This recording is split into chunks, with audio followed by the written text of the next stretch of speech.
Možemo li da menjamo svet ako ne možemo da menjamo sebe? Taj dečak je promenio sebe. On je dao gas i dao je ličnu inicijativu da bude još bolji. Lična inicijativa je nit koja nas veže u celoj 2015. godinu. Mokrogorska škola menadžmenta je 2015. godinu proglasila za godinu lične inicijative. Kako pokazujemo ličnu inicijativu kao mali, srednji ili veliki privatni preduzetnici? Kako to izgleda u korporacijama? Kako to izgleda na širem društvenom planu? Jesmo li heroji ili nismo? Da li da ostanemo ili odemo odavde? Da li lako odustajemo? I da li je pametnije štrčati i talasati ili možda šećuriti se i biti prosak? A da reči ne bi bile samo reči, na kraju ćemo pričati o delu u petak na kraju našeg programa. Na ovaj način sam vas proveo kroz našu agendu koju imate oštampanu na najim tegovima. Gledat ćemo da se držimo agende, da budemo na vreme. Tako. A sad bi bio red da se predstavim. Tako. Zovem se Dragan Petrović. Jedno veoma čudno ime za naše prostore. Treća kombinacija imena i prezimena u Srbiji, kažu prema popisu 2011. Sigurno ste poznajete nekog Dragana Petrovića. I vi, ako me poznajete, sad poznajete mene. I ja sam onaj dečak sa početka naše priče. Želim vam prijatan rad, želim vam da se lepo družite i u ime Mokrogorske škole menadžmenta vam želim sve najlepše. Hvala vam.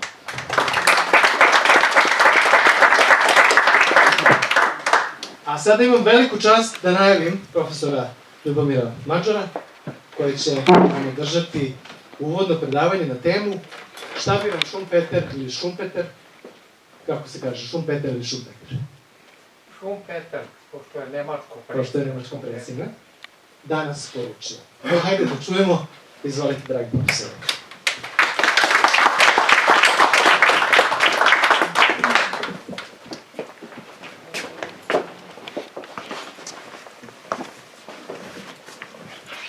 Ovo što držim zove se sapientia in carta na latinskom, a to znači mudrost na papiru. Mora čovek malo da se podsjeti onoga što bi hteo da kaže. Ali pre toga ja bih voleo da mogu da počnem tako duhovito kako je sada gospodin Dragan Petrović nastupio, ali nije nam svaki dan pravi dan, tako da ću se lišiti toga zadovoljstva da nešto efektno, kao Dragan kaže.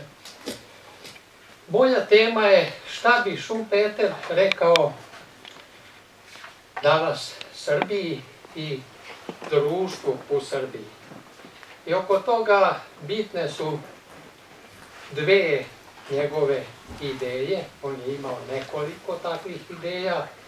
U stvari jedna je odlučujuća, a to je ideja stvaralačke destrukcije.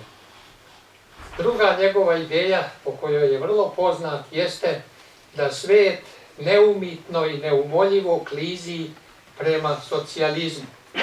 Jer je smatrao da društva postaju sve šira, sve kompleksnija, da imaju sve složenije aparate upravljanja i da zbog toga klasa upravljača postaje sve moćnija u društvu, a to je jedan od načina na koji se društvo socijalizuje i odstupa od onih klasičnih, da kažemo, kapitalističkih, da ne kažem liberalnih ideala. Sama ideja stvaralačke destrukcije je prilično jednostavna i laka za razumevanje i za objašnjavanje.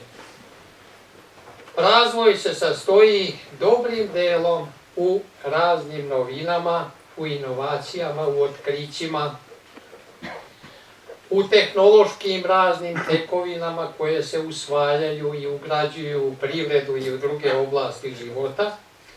A da bi to novo što treba da bude nosilac i glavna komponenta razvoja moglo u društvu da se ugradi, da se inkorporira, mora deo onog starog da se povuče. Jer ne može mnogo toga što je novo i što treba da nastupi je inkompatibilno sa onim što je postojalo i što je staro i onda to staro treba da bude eliminisano da bi se stvorio prostor za ono što je novo.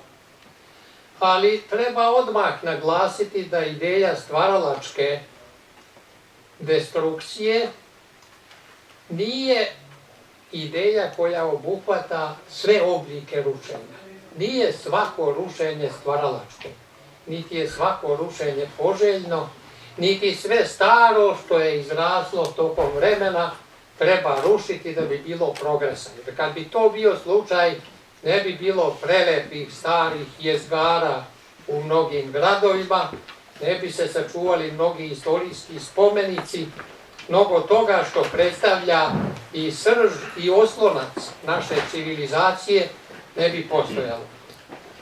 Prema tome, stvaralačka destrukcija odnosi se na one delove privrednog i društvenog tkiva koji treba da budu eliminisani da bi se napravio prostor za ono novo, produktivnije, efikasnije, naprednije, propulzivnije, što treba da bude sadržina progresa i nosilac razvoja.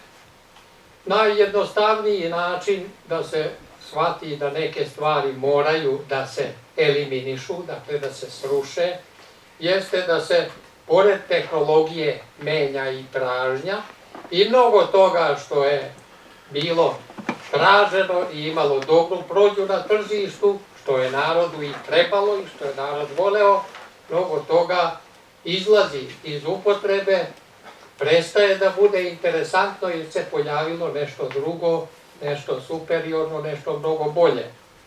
I ono za šta tražnja slabi ima da se povuče u tom procesu razvoja koji je neminovan i kontinuiran, iako sa znatnim prekidima i kolebanjima, sa znatnim oscilacijama, sa fluktuacijama koje su takođe neizbežne.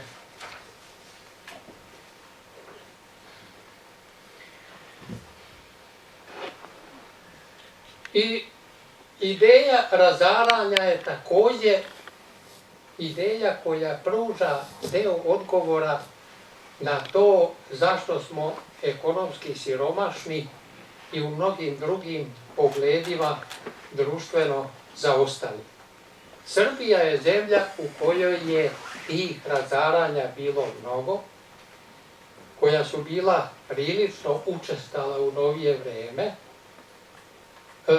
U poslednjih 100 godina mogu se zapaziti bar 5 tih destruktivnih, opasnih udara, dakle takvih koji ne ulaze u kategoriju stvaralačkog razaranja, nego razaralačkog ili destruktivnog razaranja.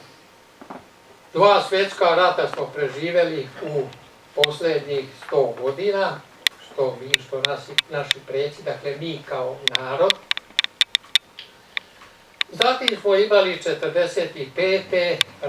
revolucionarni udar koji je zbrisao mnogo toga što je predstavljalo tekovinu dugog prethodnog istorijskog razvoja.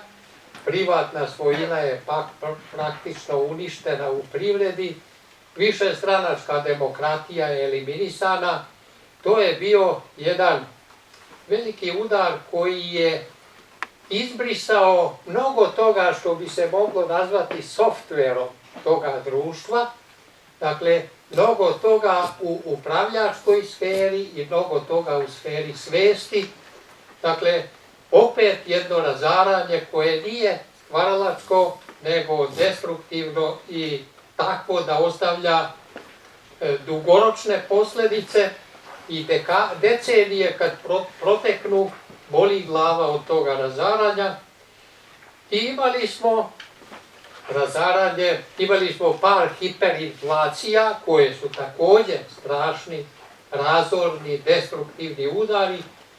Imali smo raspad Jugoslavije koja je izgleda stanovnicima Srbije, da ne kažem nama Srbima, teže pala nego mnogim drugim narodima u našoj tadašnjoj zajedničkoj državi, jer smo bili rasuti diljem Jugoslavije i jer je Jugoslavija bila ponajviše odgovarala narodu koji je najviše raspršen po jugoslovenskoj teritoriji.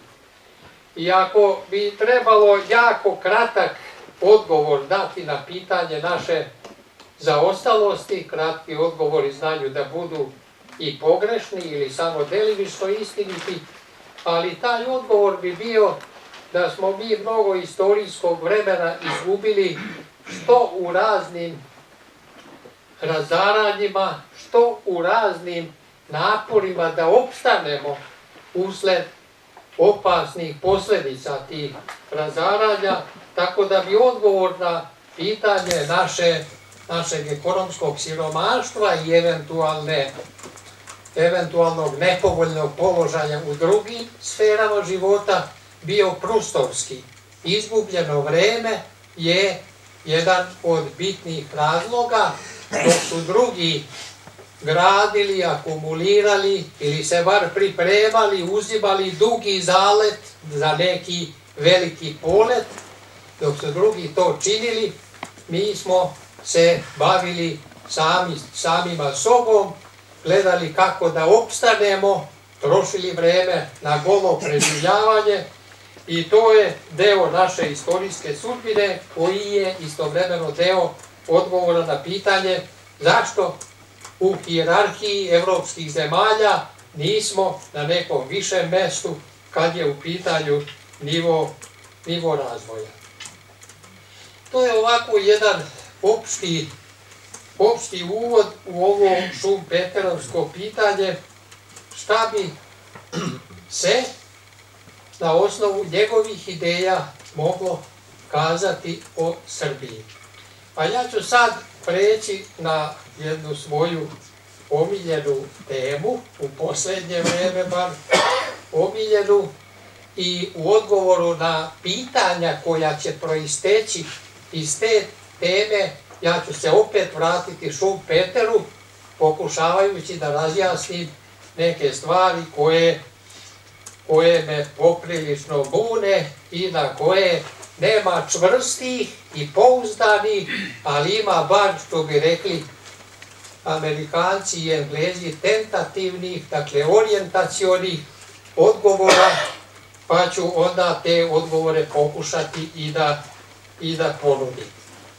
Ono što mnoge od nas šokira, ja mislim, jeste činjenica da kad ovo vreme uporedimo sa onim vremenom iz samoupravnog socijalizma, malo je toga, gotovo ništa, što bi moglo da se okarakteriše kao bolje, kao superiorno u odnosu na ono ranije. I to je problem za nas intelektualce, veliki problem. Jer mi smo, ili bar veliki deo nas, u vreme socijalističko sanjali o jednom drugčijem društvu.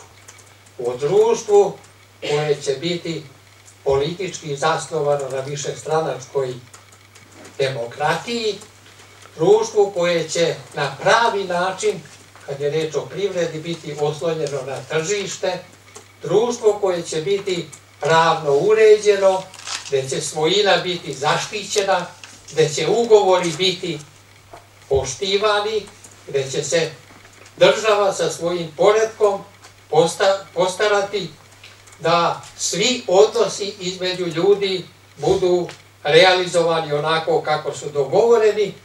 Dakle, sanjali smo o jednom društvu koje će ličiti na zapadna, moderna društva i koje će omogućiti da i živimo na nivou, na standardu koji smo zapazili, koji smo pomno pratili i registrovali na zapadu. I pogledajte sada, i tu mogu i vas da pozovem da se uključite u diskusiju, šta je promenjeno u odnosu na ta stara, davna vremena, sada, to je već više od četvrt veka, šta je promenjeno i u kom smislu, na koji način. I ono što ja mogu da nabrojim, sve su sama pogoršanje.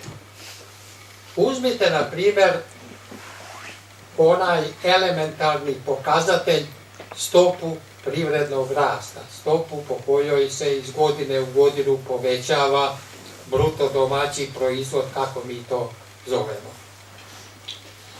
U ono socijalističko vreme, tokom dugih perioda, te stope su bile na nivou 7-8%. Ja sam svoju karijeru započinjao komparativnom analizom, međunarodnom komparativnom analizom zemalja prema tempu rasta, pa se onda pobroje one koje najbrže rastu, i takvih je bilo 8-9. Obično su na vrhu smenjivale se iz godine u godinu Jugoslavija, Japan, Izrael. Vrlo visoka stopa rasta, a kad su dolazili neki periodi izvesnog smanjenja tih stopa, onda sam opet pisao pomalo alarmirajuće članke o tome kako se rast usporava, a to usporavanje se događalo na nivou od 6-7% godišnje. Takva stopa iz ove perspektive je pusti san. To je nešto o čemu ne smemo ni da sanjamo. Dakle, ogromna razlika, i to nepovoljna po ovaj sadašnji sistem, po ovo vreme u kome trenutno, u kome sada živimo. Pa uzmite zaposlenost i nezaposlenost. Bilo je nezaposlenosti i u ono vreme, ali ni nalik ovoj sadašnjoj. Kad uzmete ovu kohortu mladih ljudi između 20 i 30 godina, tu je stopa nezaposlenosti 50%, znači tek svaki drugi uspeva da se zaposli, da se dokopa posla, to je strašna stvar. Pa uzmite stambenu izgradnju. Mereno kvadratnim metrima na 1000 stanovnika ili na jednog stanovnika, svejedno, po stanovniku, danas se gradi 5-6 puta manje nego što se gradilo u to vreme. To se isto menja iz godine u godinu. Nema važnijeg potrošnog dobra nego što je stan. Neko je rekao, čovjek bez stana je čovjek bez psihologije. Ako je išta važno, to je stan.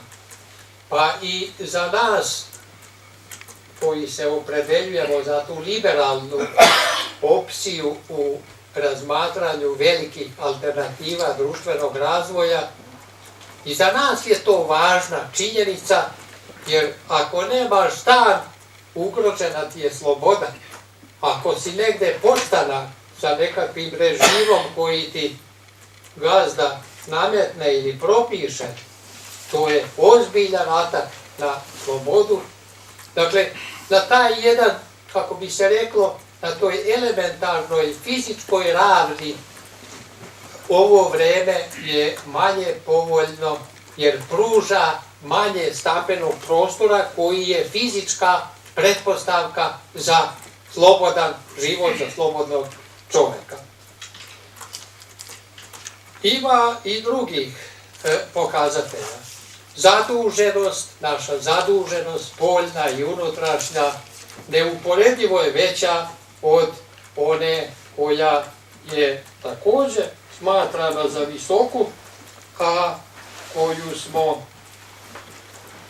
formirali na mnogo nižem nivou nego što je to bilo, nego što je to danas.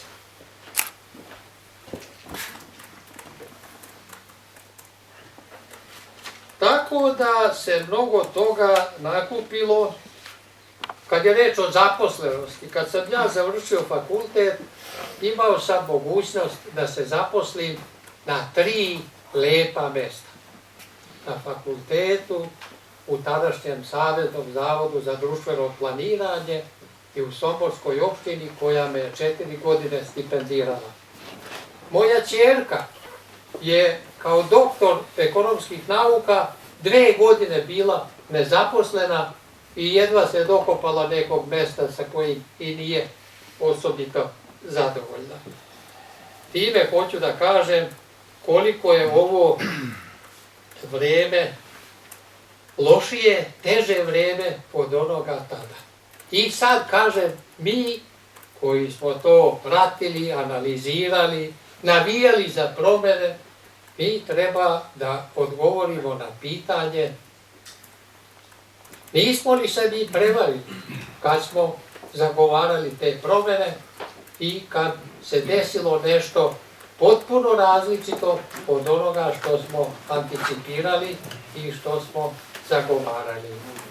I ja sad ulazim u onu mission impossible, nemoguća misija, reklo bi se na prvi pogled, da dokažem da je ova promena ipak potrebna i dobra uprkos tim razlikama koje su sve nepovoljne kad se ovo vreme poredi sa onim prethodnim, sa onim starim vremenom.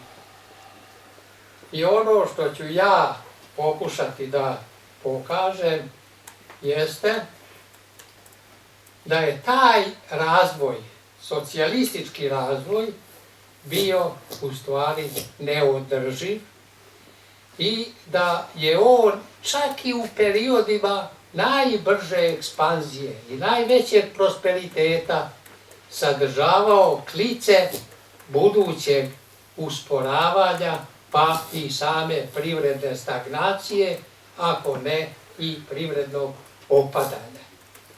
Jer da bi se neki razvoj u bilo kom periodu mogao okarakterisati kao uspešan, nije dozvoljeno gledati samo trenutne performanse, nego i ono kakve on potencijale budućih promena u sebi sadrži.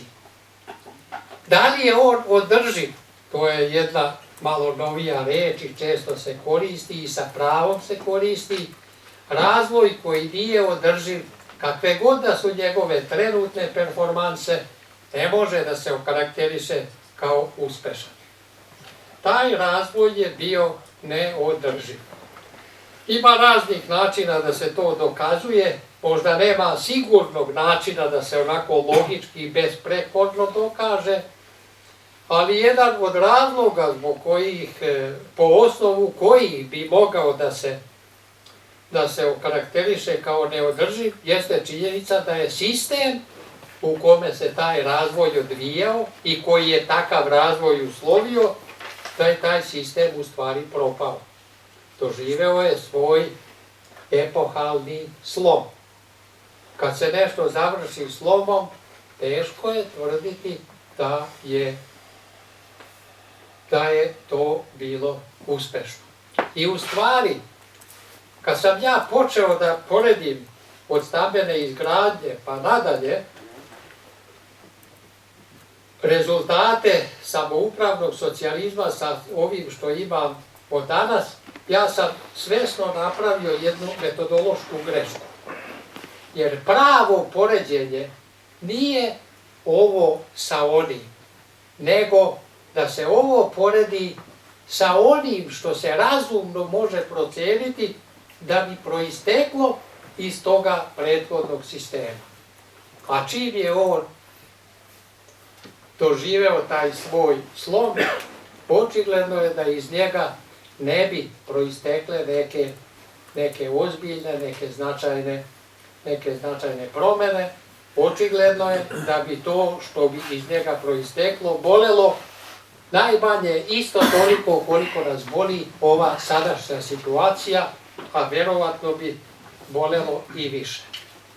I sad ja dolazim opet na Šumpetera i koristim jednu od njegovih nosećih ideja, a to je sljedeće.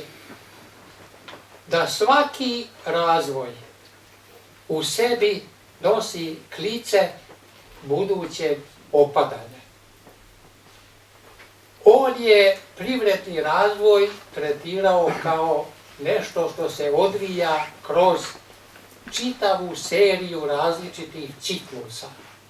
Ciklus je ključna reč, a svaki ciklus sadrži oživljavanje, polet, vrhunac, pa onda dođe recesija, pa depresija, pa duboki dol. Dakle, svaki ciklus ima ne samo faze poleta, nego i faze opadanja.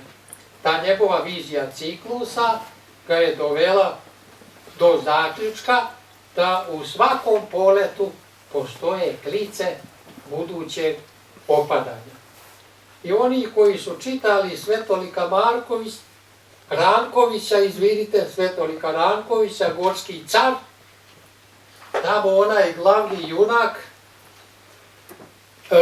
se pored ostalog ponaša tako da postaje zabrinut kad mu je dobro, a inspiriše se nekim optimizmom kad mu je loše i kritično. Jer posle dobrog dolazi loše, a posle onog lošeg dolazi ono svetlo. Post nubila febus, što su rekli Latini, posle oblaka dolazi ipak sunce.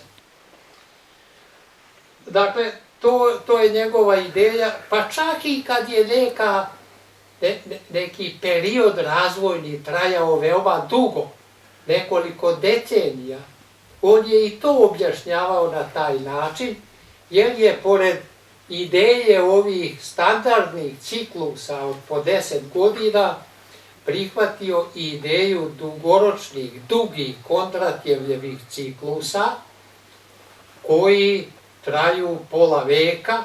Znači, jednu dugu fazu razvoja možeš ipak tumačiti kao jedan period u kome, pored visokih performansi u tom dugom razdoblju, postoje i klice onoga što će u dugoročnom ciklusu doći kao faza, kao period opadanja. To je Šumpeterovo objašnjenje.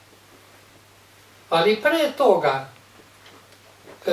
to je jedno standardno, pomalo šablonizirano, konkretnih činjenica i konkretnih analiza odgovarajućih mehanizama lišeno objašnjenje. Jer svaka privreda je slučaj za sebe i u svakoj privredi treba naći konkretne činioce koji na određeni način uz trenutnu ekspanziju pripremaju buduću retardaciju ili evoluciju, buduće opadanje.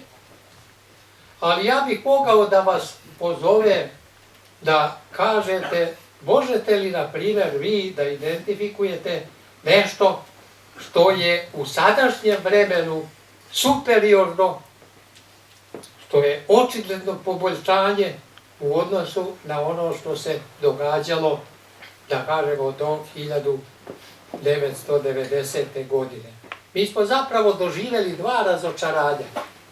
Jedno, kad je 90. počela tranzicija i kad smo očigledno zakoračili u sistem višestranačja i doslednije institucionalizovane tržišne privrede, pa se tokom 90-ih, to je 10 godina, nije dogodilo ono što smo očekivali, ali smo zato imali i objašnjenje.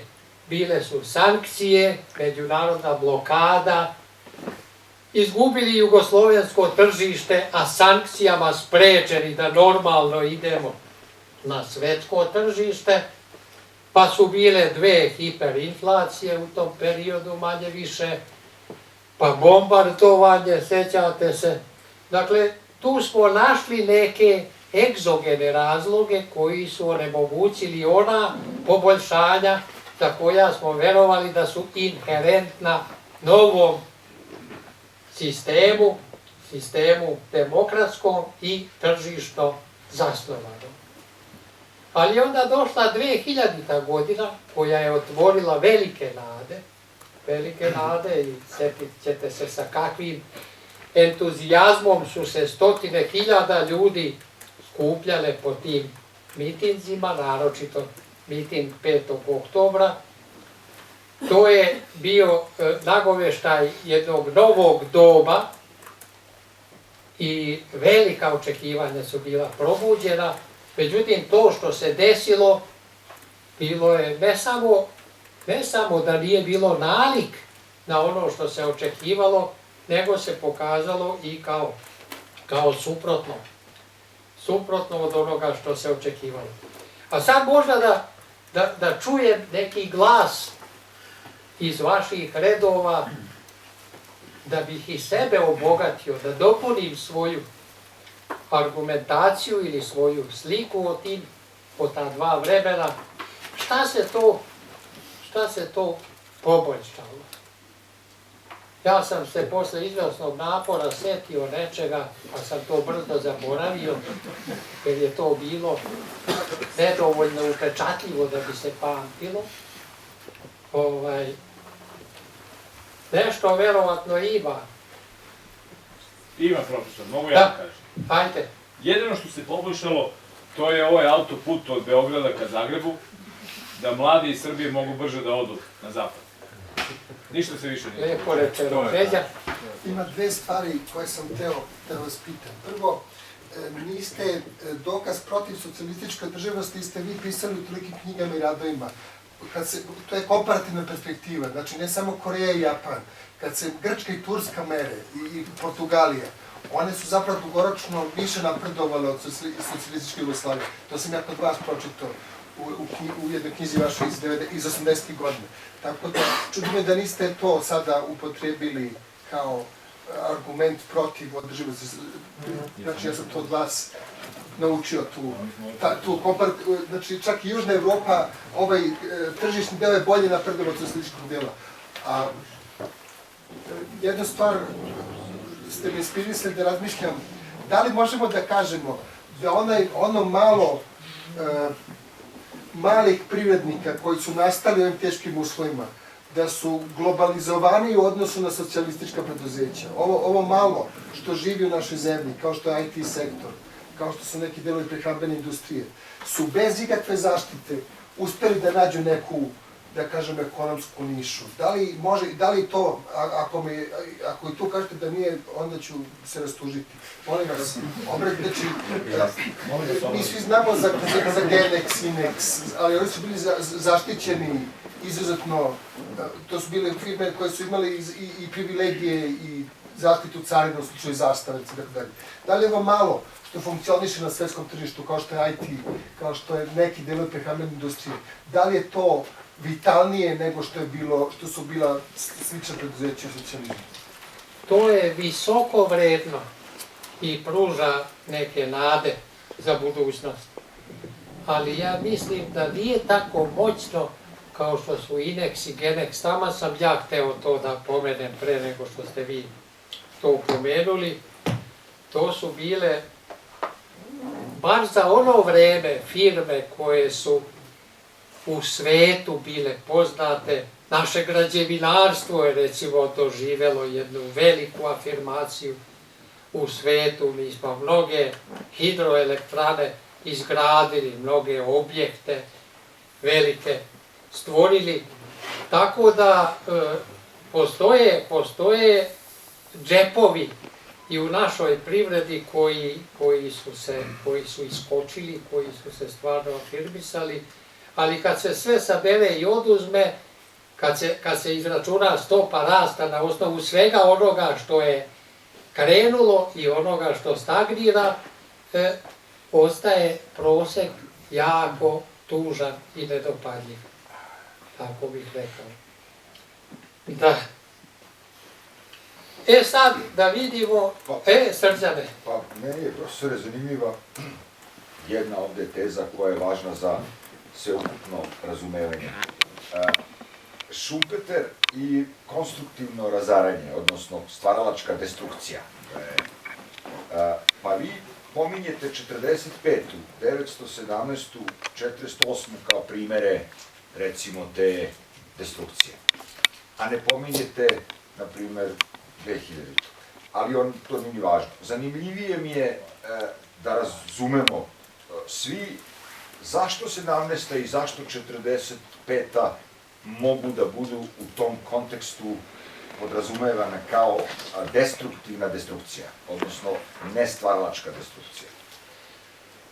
Zato što je to bio udar na neke civilizacijske vrednosti i temelje toga društva.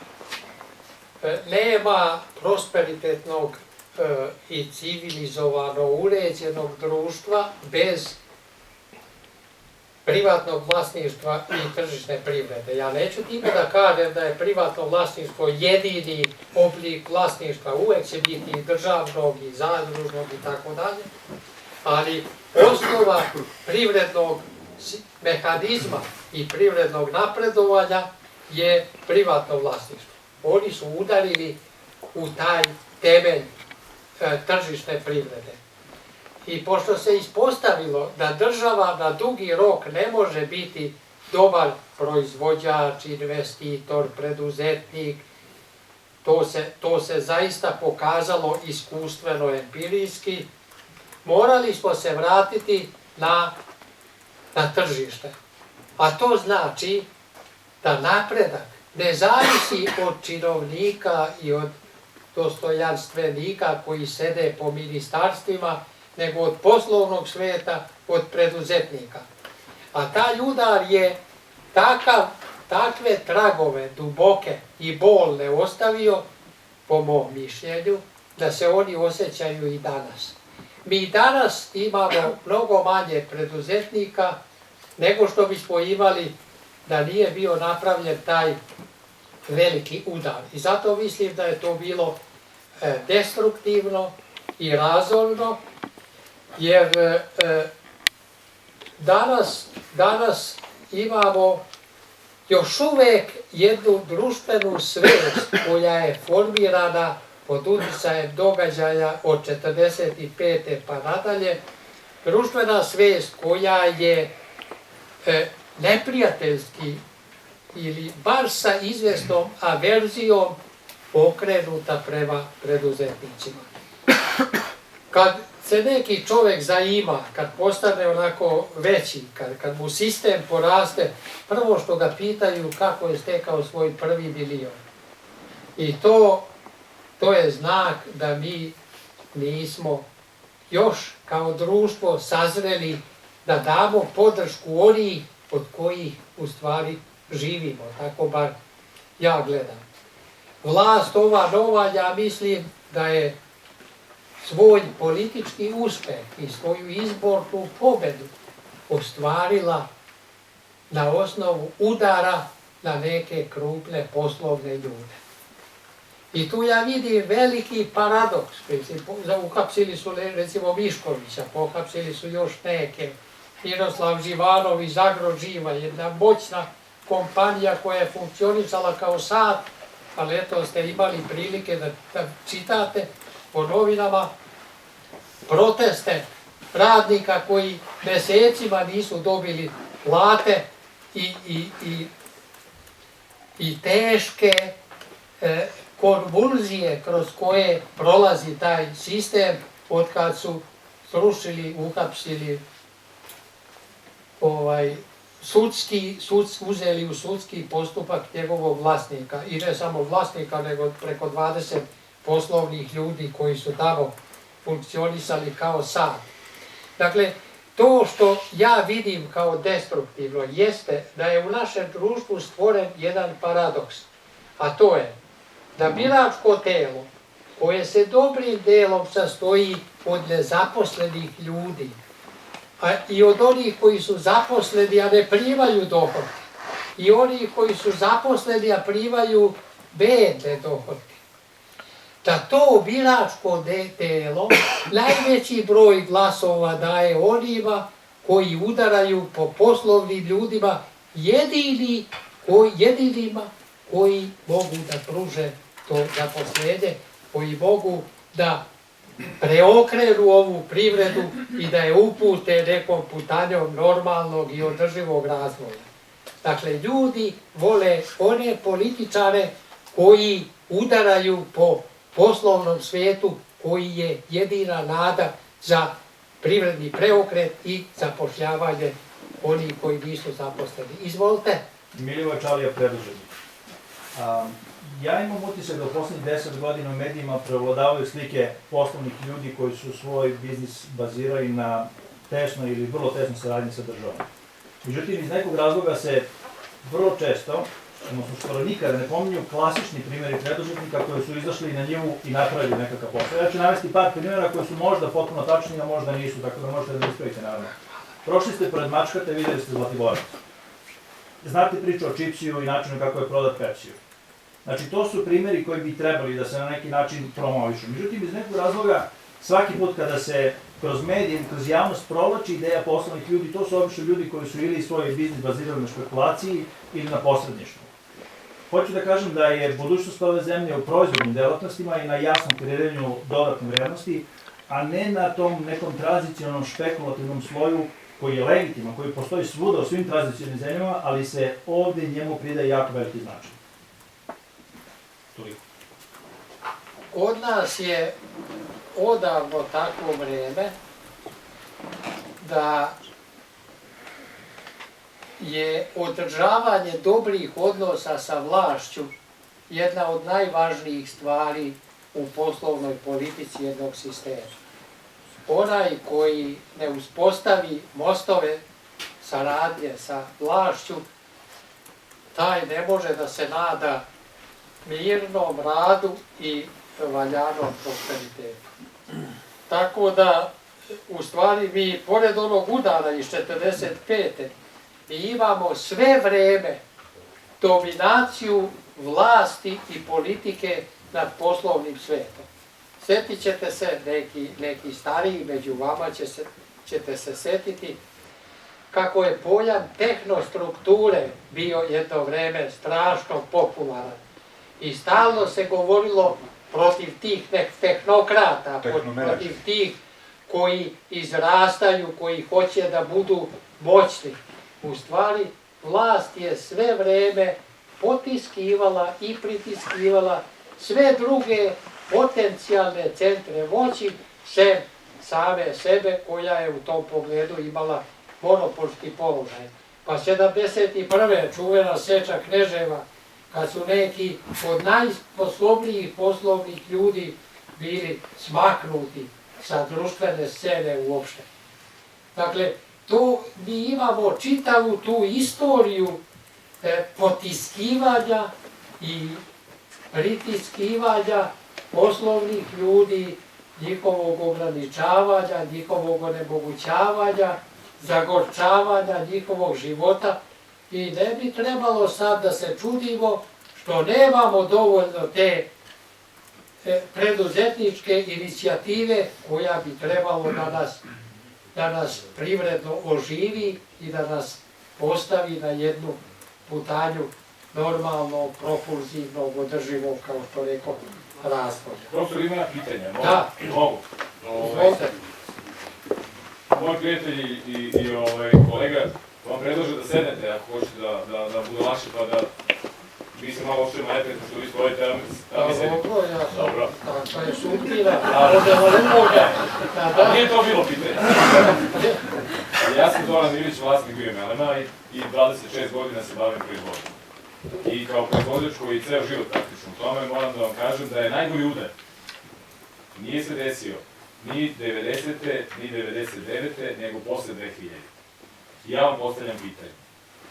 Ako mi imamo neku elitu koja dozvoli da srpske banke nestane, da služba društvenog knjigovodstva SDK nestane, koja dozvoli da se favorizuju strane banke, strani investitori, a vidimo da oni nisu glupi. Znači, oni se vrlo dobro snalaze u toj delatnosti kojom se bave, vidimo da su inteligentni. Kakva je to elita i gde nas ona vodi? I ja vas pitam, pošto je nama proizvođač, da li vi mislite, niste pomenuli taj udar, posle 2000. godine, da smo mi imali dobar sistem društvenog knjigovodstva, smo imali dobro bankarstvo koje je moglo da finansira privredu i šta preduzeti? Jer mi ako se ovde već nalazimo i pričamo na tu temu šta bi Šumpeter danas uradio, mislim da svi treba da izađemo sa nekim zaključkom na kraju ovog panela i na kraju celog Vivaldi foruma, pa da vidimo šta da radimo dalje. Evo, to me zanima, zašto to niste spomenuli, jer ja smatram da je taj udar posle 2000. u Belju bio najgori. A evo, samo još bih hteo da podelim ovo sa svima koji sede ovde, ja sam to vidio u Bugarskoj. Znači, ja sam bio protiv Miloševića spoljne politike, jer smatram da je vodio i nije video šta treba da se uradi posle pada Berlinskog zida, ali kad sam otišao 98. godine u Bugarsku, vozeći se od graničnog prelaza Vrškačuka ka Sofiji, naišao sam na jednu fabriku koja je bila potpuno srušena, sravnjena sa zemljom i spaljena. Pitao sam vozača mog poslovnog partnera iz Bugarske šta je ovo, on mi je rekao, to beše najgolemiji od zavod Bugarska, to znači fabrika, ama beše komunistički od zavod. Kaže, to smo mi sve srušili. U Bugarskoj sreće Borisa Kostova, direktora televizije Nova, koji mi kaže sledeću rečenicu. Bugari su se tako prešli, znači sve svoje resurse, sve što su imali od proizvođačkih delatnosti, potpuno razvijene proizvodnje, fabrike, sve su ili srušili, ili predali praktično u bescenje Nemcima uglavnom i onima koji su se zapada donali kapital i praktično izgubili svoju proizvodnju, svoju privredu i tako dalje. Par godina kasnije to je počelo se dešava i nama i ja smatram, apsolutno sam uveren da je najveći udar na srpsku privredu i proizvođače da se on desio posle 2000. godine. Eto, to je. Pitanje je, zašto vi to ne smatrate udarom? Znači, jer ste rekli 917. 47. 90. 99. bombardovanje, a meni je posle 2000. najgori period u poslovanju koji dan danas traje. Ja sam od mnogih poslovnih ljudi čuo da se za vreme Miloševića moglo lakše, bolje, efikasnije poslovati. I da su ovi posle 2000. toliko formalizovali i birokratizovali ceo sistem da od te papirologije ne može da se diše. To sam čuo i to sam prihvatio. Ali nemam utisak da je vođena neka politika favorizovanja stranih banaka i stranih investitora. O tome do duše ne znam dovoljno. Ali stranci su izgleda bili konkurentniji u tome prodoru na naše tržište. Rekao bih da su naše socijalističke banke bile sasvim propale, tu baš ne delim vaše mišljenje. One su pod političkim pritiscima odobravale kredite za koje se unapred znalo da neće biti vraćeni, pa je tamo negde oko 2000. godine po novinama ste mogli naći obračune kako nas jedan dan, recimo Beogradske banke ili tako jedne od one 4 velike banke koje su likvidirane košta ne znam koliko stotina hiljada maraka. Naše banke su bile zaista upropašćene jer su pod političkim pritiscima odobravale kredite i vodile tu svoju finansijsku politiku na način koji je bio samoubistven. Ja tako to doživljavam, a nisam ni poslovni čovek, pa to nisam sagledao iz praktične perspektive, niti sam neki specijalista za bankarstvo, ali sam duboko uveren da nam je bankarski sistem bio finansijski upropašten. Izvinjavam se svima, moram još jednu pitanje. Da. Pa šta ću? Ja volim, i meni olakšavate posao podelimo teret posla. Šta je još jedan udar na proizvođače o kojima govori kolega Čalija? Jednostrano ukidanje sporazuma o pridruživanju, gde srpski proizvođači koji su bili pod sankcijama, pod hiperinflacijom, bombardovani i sve ostalo, praktično dobijaju konkurenciju sa zapada, koja dolazi sa smanjenim ili bez carinskih stopa i tako dalje. Evo, recimo, kad se već bavimo tim temama i tim udarima i tom destrukcijom, to je strašna destrukcija za proizvodnju u Srbiji na kojoj mora da se zasniva ekonomski napredak i oporavak. Znači i na preduzetnike iz Srbije, jer oni nisu udarili na preduzetnike sa zapada koji su već stotinama godina postoje multinacionalke koje funkcionišu po 100 godina. Znači, eto, to je još jedan strahovit udar, znači jednostrano ukidanje sporazuma o pridruživanju koje Đelić, čini mi se, isforsirao, je užasan udar bio na srpske proizvođače. Mi smo prvo imali jedan privilegovan tretman tržištu Evropske unije. Oni su nas puštali da tamo prodajemo bez carina, a nismo zadržali carine za najvažnije proizvode koje smo štitili. I to je jedna velika usluga koju su nam oni dali, jednostrano, a koje mnogi ljudi ne sagledavaju i ne cene. Većina ljudi i ne zna za to. A sad otvaranje tržišta za konkurenciju, a neki to ne bi prihvatili kao udar. Neki to ne bi tako kvalifikovali, jer mislim, privreda bez konkurencije nema izgleda da se razvija normalno. Jer gde god nema konkurencije, tu nema pritiska za povećanje efikasnosti. Prema tome, teorija je da je otvaranje naše privrede konkurentskim pritiscima sa zapada dobro za našu privredu, jer ono nju mobiliše, ono je tera da bude efikasnija.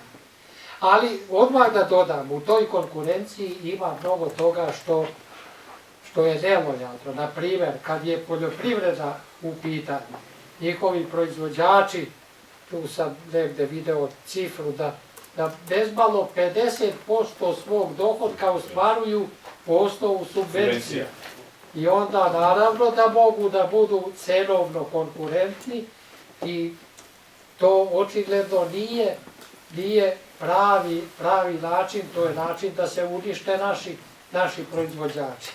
I sad se setih da sam čitao negde jednu studiju gde se predlaže strategija razvoja za Kosovo. Na zapadu je pisana i oni predlažu da se Kosovo orijentiše na te niske cene žitarica i stočne hrane i da krene u razvoj stočarstva. Dakle, da se iskoristi ono što drugima zemljama nanosi ogromnu štetu. Kad već držite niske cene, hajde da mi to iskoristimo kao input za nešto što ćemo mi moći da razvijemo i da prodamo. Tako da ima mnogo toga što je negativno, što pogađa privredu, ali u principu uključivanje privrede u te šire ekonomske celine trebalo bi da je izloži vetrometini koja će je pojačati, koja će je naterati da bude efikasna i da brže napreduje. To je teorija na kojoj se zasniva i naše priključenje, odnosno priključivanje, pošto će potrajati Evropskoj uniji. A da se ja sad malo vratim na ono što je u vreme socijalističkog brzog razvoja pripremalo buduće usporavanje pa i opadanje. Prva stvar je da je to dobrim delom bio ekstenzivan razvoj.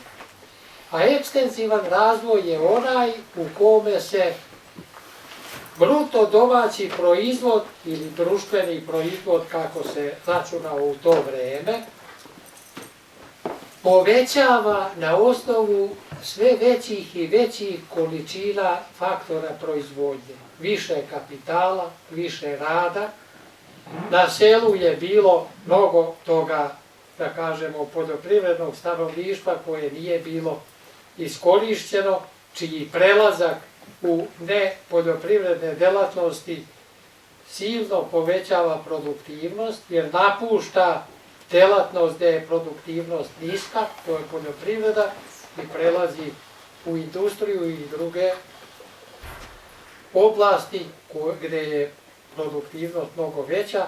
Dakle, to je bio razvoj zasnovan s jedne strane na ogromnoj akumulaciji, a s druge strane na velikoj mobilizaciji radnih resursa iz poljoprivrednih i delatnosti i ruralnih područja. A postoji jedna teorija, bolje rečeno teorema, u kojoj se dokazuje da takav razvoj ne može biti održiv. Onog momenta, na primjer, kad povećate stopu rasta bruto domaćeg proizvoda, tako što ste povećali stopu rasta kapitala i to tako što ste povećali stopu akumulacije, učešće akumulacije u društvenom proizvodu, tog momenta stopa rasta kapitala počinje da se smanjuje, a zajedno s njom i stopa rasta bruto domaćeg proizvoda. Dakle, način na koji je ubrzan taj razvoj, automatski je stvorio, generisao sile koje su delovale u smislu njegovog usporavanja. I zato sam ja kao mlad asistent i mogao govoriti o tim tendencijama usporavanja rasta, ali to je bilo na nivou visokih stopa rasta. Druga važna stvar je bilo pitanje subvencija. Društveni sektor privrede bio je na razne načine subvencionisan. Prvo je bio debelo štićen od strane konkurencije. To je malte ne ekvivalentno davanju gotovine onima koji su tako zaštićeni. Ali jedan još snažniji mehanizam koji je te subvencije omogućavao bilo je kreditiranje. Ogromna je bila ekspanzija kredita i vrlo je visoka bila inflacija i onaj koji je imao tu privilegiju da digne kredit, a to su bile firme u društvenom sektoru, taj je bio u situaciji da zahvaljujući inflaciji otplati mali deo toga kredita. Inflacija je otplaćivala njegov kredit. A šta to znači? To znači da se on ovajdio, tako reći, na račun onog dela privrede koji nije bio u društvenom sektoru. To može da bude uspešno, to jest može da društvenom sektoru osigura brz rast po visokoj stopi, dok je on relativno mali u odnosu na ostatak privrede koji ga na taj način dotira i subvencioniše. Međutim, kako je društveni sektor rastao, on je bivao sve veći i veći u odnosu na ostatak privrede. I onda naravno mora doći dotle da taj mali deo sada ne može više da hrani, da dotira, da subvencioniše onaj narasli hipertrofirani deo i pre ili posle mora doći do usporavanja rasta. Pa je postojao takozvani Wardov efekat, koji se sastoji u tome da samoupravna firma nema dovoljnu spremnost da povećava zaposlenost. Uz ostale uslove jednake, ceteris paribus, kako kažu, samoupravna firma zapošljava manje naroda nego kapitalistička firma. A to je onda bio jedan od faktora zbog kojih je počela ekonomska emigracija i dobar deo našeg sveta otišao na zapad, u Nemačku i druge zemlje, tamo da potraži rešenje za svoju životnu sudbinu. I to je onda razlog zbog koga se pojavio jedan drugi problem. Ako budem imao vremena, to ću malo detaljnije objasniti, takozvana virtualizacija rasta. A to znači sljedeće. zbog tih doznaka koje dolaze iz inostranstva, kao i drugih priliva, po osnovu zaduživanja, po osnovu dotacija, po osnovu besplatnih transfera, mi smo 50. godina, kad smo raskinuli sa Rusima, mi smo sa zapada dobijali i do 5-6% besplatno priteklih sredstava. I to je imalo za posljedicu, dakle, najmanje dve posljedice. Jedno je taj odlazak radnika u inostranstvo i to su znali da budu najbolji, najsposobniji, najpreduzetniji radnici, jer onaj koji je spreman da ode u inostranstvo, taj mora da bude hrabriji i dalekovidiji od proseka.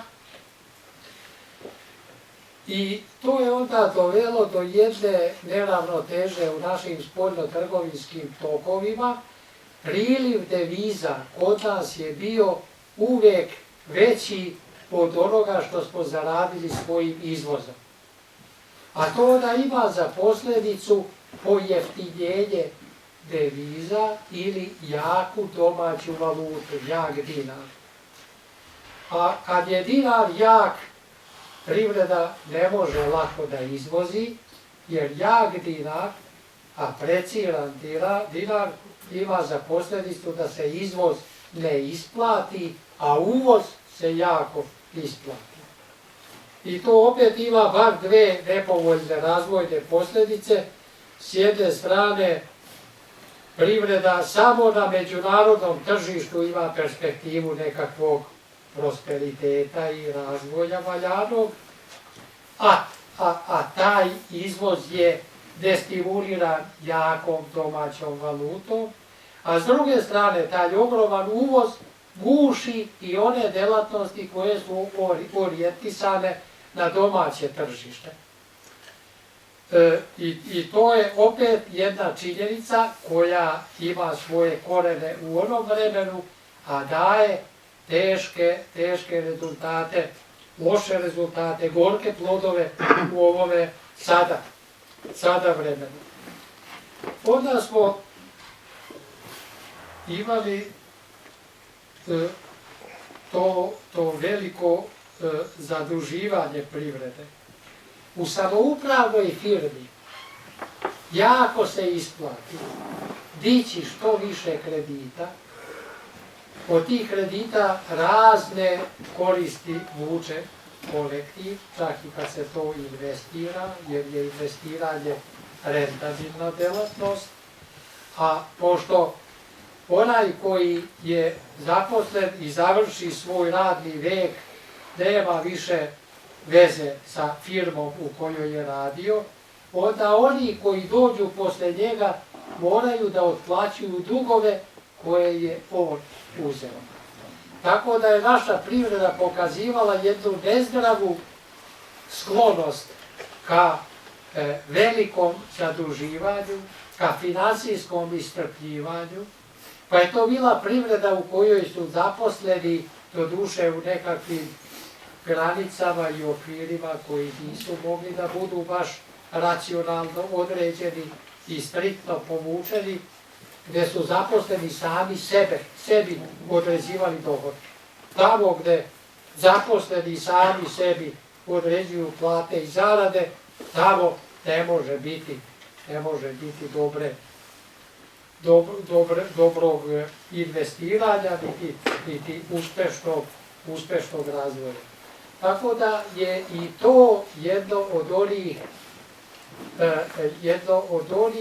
od onih elemenata koji su u vreme dok su delovali davali lepe rezultate, ali su podsecali poslovnu budućnost tih organizacija i pripremali ove teške padove sa kojima se danas suočavamo. Dakle, to su neki od tih elemenata koji su omogućili da se u ograničenom vremenu obezbede dobre razvojne performanse, ali te performanse imaju svoju visoku cenu, one mnogo koštaju onim što pripremaju u ne tako dalekoj budućnosti. Peđa? Da. Dobar dan svima, moje ime je Marin Cvetković i predsjednik sam Krovne organizacije Mladih Srbije i član Savjeta za mlade Vlade Republike. I prvo hvala vašem na pozivu da nas nekoliko mladih prisustvuje ovako važnom događaju, s obzirom da je nezaposlenost mladih onako vodeći problem, a za mene je malo iznenađenje da nema ni jednog od prijavljenih u toj starosnoj grupaciji za ovu školu. Sem nas koji smo dobili taj specijalan poziv. Sviđa mi se ova vizija ili misao Šumpetera da svaki razvoj ima klicu opadanja, pa ja nekako verujem da je omladina bila u trenucima razvoja i da sad u nekom opadanju da će se ponovo vratiti taj razvojni period.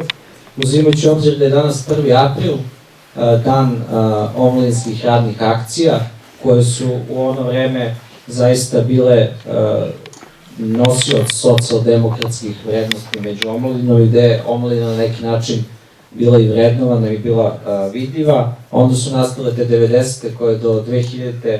gde gotovo nije bilo omladine.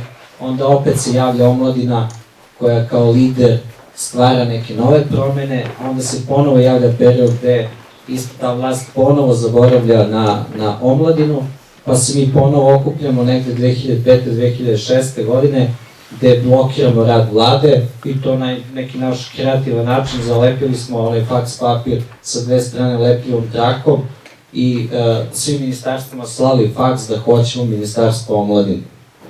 I vlada je na taj način uslišala neke naše molbe i zahteve. Mi smo 2007. godine i dobili resorno ministarstvo, Ministarstvo omladine i sporta, koje je zaista imalo jedan taj intenzivniji period rada i opet nastaje taj period opadanja. Imamo situaciju gde u Srbiji po popisu iz 2011. živi 1.500.000 mladih, a gde nemamo omladinsku političku ideologiju.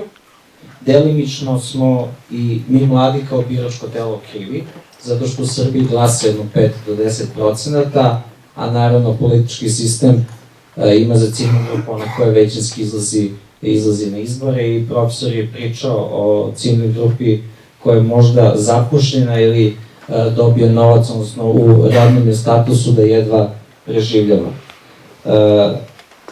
U situaciji kada je nezaposlenost vodeći problem kod mladih, gde u Srbiji nikako država ne planira da uradi analizu tržišta u skladu sa analizom potreba mladih i u skladu sa obrazovnim profilima, gde mi unazad 20 godina učimo jedne iste lekcije i na neki način štancamo profile koje sve više izvozimo, šta bi mogao Šumpeter danas da poruči omladini i kako da možda njegovu viziju preduzetničkih inovacija mnogo više približimo mladima i pokušamo da ih onako motivišemo i da pokreću neke svoje ideje, ali da ukažu na to da treba da bude značajna politička ideologija. Šumpeter bi možda rekao, ja to ne mogu da ga garantujem, mogu da pretpostavim. Ili profesor Ljubomir Mačan. Da država ne može da se bavi analizom tržišta i sličnim stvarima, jer to država ne ume i ne treba da radi. Država treba da uredi poredak, da zavede vladavinu prava, da stvori zakone koji će biti konzistentni, a ne kao ovi koji sada imamo, koji su međusobno suprotni i često protivrečni unutar samih sebe.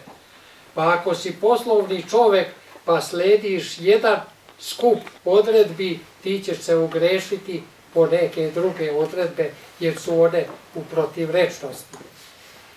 Nije kriv i nije ušao u prekršaj samo onaj kod nas koji ništa ne radi.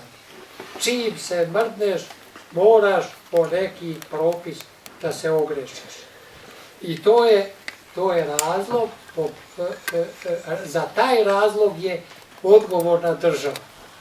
dok država deli razne subvencije, preraspodeljuje dohodak, oduzima od jednih i daje drugima, a ti drugi nisu nužno najugroženiji, nego su često među imućnijim. Dakle, loše ciljana ekonomska politika i previše tih subvencija i preraspodela, dok država to radi, ostaje neurađen onaj važan posao koji samo država može da uradi, a to je da uredi pravni poredak, da zaštiti vlasništvo, da osigura finansijsku disciplinu. Ja sam o tome mislio da govorim, ali vidim već ističe vreme. Država koja treba da osigura da svako plaća svoje račune i to da ih plaća na vreme, da bude finansijskog reda i ako nije uredan platiša, da ima da se ubije kao što se gospođa Movari ubila u Stendalovom romanu. Država koja, dakle, treba taj red da osigura, nije ga osigurala. Danas je nelikvidnost tako pritisla privredu, kako nikad ranije u samoupravno vreme nije bilo, a i tada je nelikvidnost bila veliki problem, tako da je danas teže naplatiti nego proizvesti i isporučiti robu. Brat sadašnjeg američkog ambasadora Kirby je pokrenuo neki biznis u Srbiji i povukao se. I tom prilikom rekao da on u Srbiji ne može da opstane, jer u Srbiji ne možeš da naplatiš ništa od onoga što isporučiš i što ti pripada. Ne samo to, država koja treba sve da nas drži u finansijskom redu, ta država je protagonista i korifej velikog nereda u finansijskim transakcijama. Odavno se već vrti u javnosti cifra od preko €1.000.000.000 što duguje država i ne plaća, i to je jedan od činilaca ove krize nelikvidnosti, jer kad ti onaj veliki platiša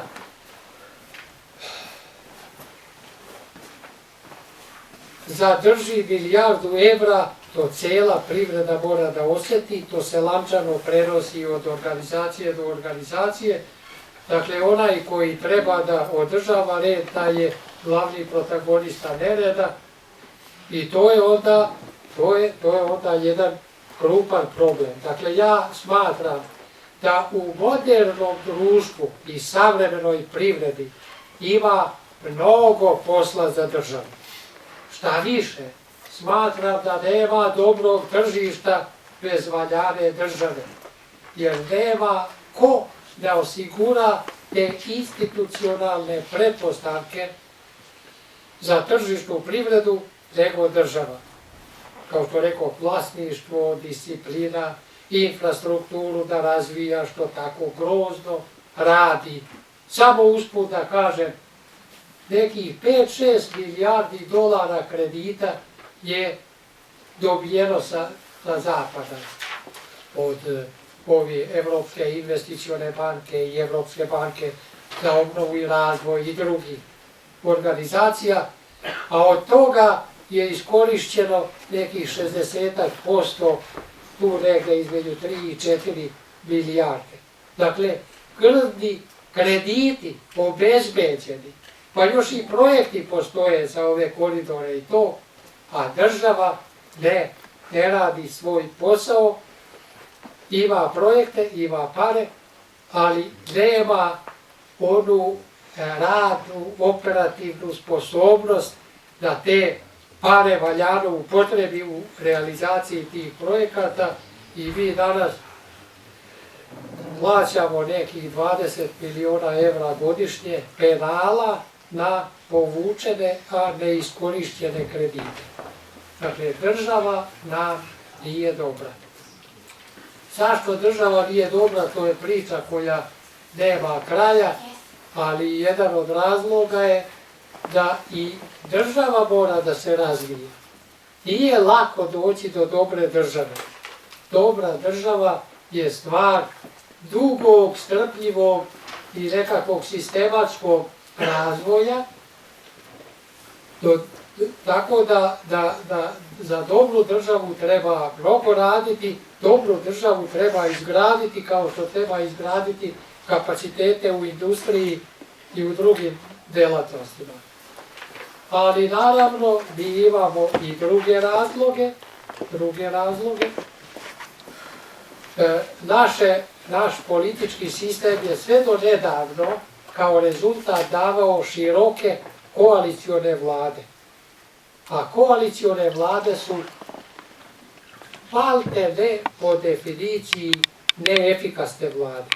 Imate mnogo koalicionih partnera, imate mogućnosti ucena na sve strane i mala partija, kad je deo koalicije, može da sruši vladu. Jedna manja partija u periodu od nekih 7-8 godina 3 vlade je srušila. 3 vlade. Znači, koaliciona vlada mora tako da funkcioniše, da zadovolji veliki broj parcijalnih interesa. Svi ti interesi se pretvaraju u ograničenja kad je reč o politici. Dakle, ne smiješ ići sa politikom preko granice koja vređa taj partikularni interes. I to je jedan od koalicione vlade se teško formiraju. Sjećate se, jedna je bila tako dugo se formirala da je posljednjeg dana po isteku zakonskog roka, posljednjeg dana je bila formirana. U međuvremenu funkcionišu tehničke vlade koje ne rade one krupne stvari koje treba uraditi da bi se institucionalno preobrazila ova privreda i cijelo društvo. Dakle, sa tim koalicionim vladama, nesigurnim, izloženim pretnjama, rušenja, sporo odlučujući, jer dok se svi ti interesi ne iskonsultuju i ne izmire, vozovi prolaze, zakasnela odluka je maltene opet po definiciji pogrešna odluka, jer se situacija menja i ta odluka donesena posle dugog kašnjenja više nije adekvatna, nije prava odluka. Dakle, sve to kad se sabere i oduzme, ima mnogo objektivnog u lošem funkcionisanju naših vlada. Mnogo toga je takve prirode da nema tog personalnog sastava koji bi to tek tako prevazišao i koji bi uz te strukturne slabosti mogao da obezbedi dobro funkcionisanje vlada. A gde je vlada loša i neefikasna, tu je loša i ekonomska politika. Tu je onda nemogućnost da se iskoriste i ona sredstva koja su na raspolaganju. Ukratko, to je prava propast. I otkad ovu novu vladu imamo, bar je to teško koaliciono ograničenje prevaziđeno. Sada imamo jednu stranku koja je dovoljno jaka da može da mnoge stvari pokrene, da mnoge stvari izvede i uskoro ćemo biti u situaciji da ukoliko stvari budu i dalje išle po zlu i kako ne treba, onda ćemo bar moći da upremo prst u jednu stranku, u jednog krivca koji je za to odgovoran. Vidjet ćemo kako će to dalje ići. Ova vlada nije baš po ukusu mnogih ljudi iz redova naše inteligencije, ali moglo bi da se desi da bude bolja i efikasnija od onih prethodnih vlada. I tu imate, vidite, jednu stvar koja mene intrigira dugo godina, a to je da se menjaju te vlade i njihovi personalni sastavi i tako dalje, a rezultati ostaju loši, skromni, nedovoljni. I šta drugo čovjek da zaključi, nego da nije stvar toliko u ličnostima i u personalnom sastavu, mada i ličnosti znaju da dosole tome neuspehu, neću to reći, da nije, neću to reći, ali je ipak nešto sistemsko, nešto duboko, nešto strukturno što opredeljuje nedovoljno dobre politike, a bez dobrih politika nema ni dobre privrede, nema ni valjanog privrednog uspeha. Tako da, eto, vidjet ćemo kako će se to dalje razvijati, ali ja bih ovo završio imam još jedan manji problemski blok. Deo odgovora na pitanje zašto ovo danas nije konačno bolje, i to onoliko bolje koliko smo očekivali od onoga iz samoupravnog socijalizma, jeste da ovo danas nije na liniji onoga čemu smo se nadali i kako smo stvar zamišljali. A zamišljali smo jednu sređenu tržišnu privredu gdje će država obezbediti poredak, gdje će obezbediti stabilnost, naročito monetarnu stabilnost, cenovnu stabilnost, gdje će obezbeđivati infrastrukturu jer nema ko to da uradi, sem države, a da onda u tim okvirima da se razmahnu preduzetnici i da privreda krene punim plućima i krupnim koracima u neku lepšu budućnost. To kod nas nije slučaj.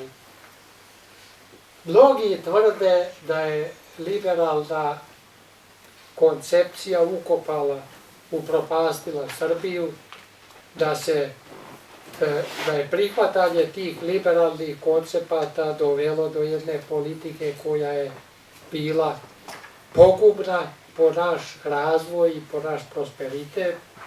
A ja na to kažem da Srbija ima onoliko veze sa liberalizmom, da je onoliko liberalna koliko je Enver Hodžina Albanija bila demokratska. Srbija je jedna izrazito antiliberalna, državnim intervencijama, od koje su mnoge proizvoljne i štetne, opterećena zemlja u kojoj uz toliki državni voluntarizam i takav težak intervencionizam ne može ni biti boljih rezultata. I samo da navedem neke elemente u prilog te teze. Već sam naveo nelikvidnost i finansijsku nedisciplinu. Kad sam ja na univerzitetu gde sam asociran, kako bi se reklo, gde radim i sedim, izrazio zabrinutost povodom nekih dugova koji su se akumulirali. Kažem, šta ćemo sa tolikim dugovima, pa iz toga se ne može isplivati. Kako ćemo? Pa sam mislio da zovem gazdu, da neka odreši kesu, jer izgleda da mu tamo na istoku dobro poslovi idu, veoma dobro. Pa meni tek kaže glavni menadžer, jedno, baš sam Srđanu rekao, jedan neverovatan čovek, kreativan, energičan, nema problema koji ne ume da reši. A, kaže, nećemo mi o tim dugovima tako razgovarati, nego ćemo pregovarati. Pa kaže, pa ćemo sesti sa tim poveriocima, pa da vidimo koliko će oni toga otpisati. Pa da im kažemo, hoćeš li sada da primiš 30% odmah, ili da ideš na sudski spor za svih 100%, a taj spor će se završiti kroz 20 godina. Dakle, stvorila se situacija u kojoj dužnik može krvnički, tako reći, da ucenjuje poverioca i ne može biti napretka. Kirbi je otišao zbog tih stvari, a mnogo je takvi koji neće doći ovdje. Pa drugo, naš veliki javni dug i ogroman budžetski deficit. Liberalno načelo je da država troši onoliko koliko prihodi i to da troši malo. Krajem 19. veka države su učestvovale sa oko 10% u tadašnjem bruto domaćem proizvodu. Danas je u Americi to negde oko 33-34%, a u zapadnim evropskim zemljama to ide preko 40%, a u Skandinaviji i na 50%. Dakle, država uzima puta ždere sve više i više. I to je deo odgovora na pitanje zašto dolazi do jednog civilizacijskog zamora i zašto i pored treće informatičke revolucije, koja je čudo napravila u savremenom svijetu, baš po usput razgovarali i Srđan i gospodin Krastojević i ja, kako su mnoge stvari, zahvaljujući obilju informacija, počele da se rade na jedan ne samo bitno drugčiji, nego suštinski efikasniji, mnogo racionalniji, delotvorniji način, pa ipak to se ne odražava u stopama rasta. Ne odražava se zato što država previše uzima i previše daje. A država kad preraspodeljuje dohodak, ona destimuliše i onoga od koga uzima i onoga kome daje. Od onoga koga uzima to je očigledno, jer mislim manje ćeš se truditi ako ćeš svaki zarađeni dinar morati da platiš pola dinara državi. Ali i onaj kome se daje, taj razvija preduzetničke sposobnosti usmerene ka državi. Kako što više da prisvoji onoga što je već stvoreno, a što država uzima od Petra da bi dala Pavlu. Tako da je ta redistributivna, proizvoljna, voluntaristička funkcija države krajnje štetna i krajnje ubitačna. Dakle, da se vratimo našoj državi. Ogroman javni dug. U zakonu piše da je 45% granica za količnik javnog duga i bruto domaćeg proizvoda. Ne sme da pređe 45%. Međutim, sad je oko 72-73%. Još malo pa će se udvostručiti. Pa onda deficit. Budžetski deficit ne sme da bude veći od 4,5%. Postoji zakon, u zakonu piše. U prošloj godini je bilo nešto preko 7%. U ovoj će biti izgleda manje, jer je država ipak, kad je voda došla do poda, morala da krene u štednju, pored ostalo smanjila penzije i plate u javnom sektoru i tako. Ali kako može da bude napretka i boljitka, kako može da bude nekog blagoslova u jednoj državi koja sama na tako očigledan način krši zakon.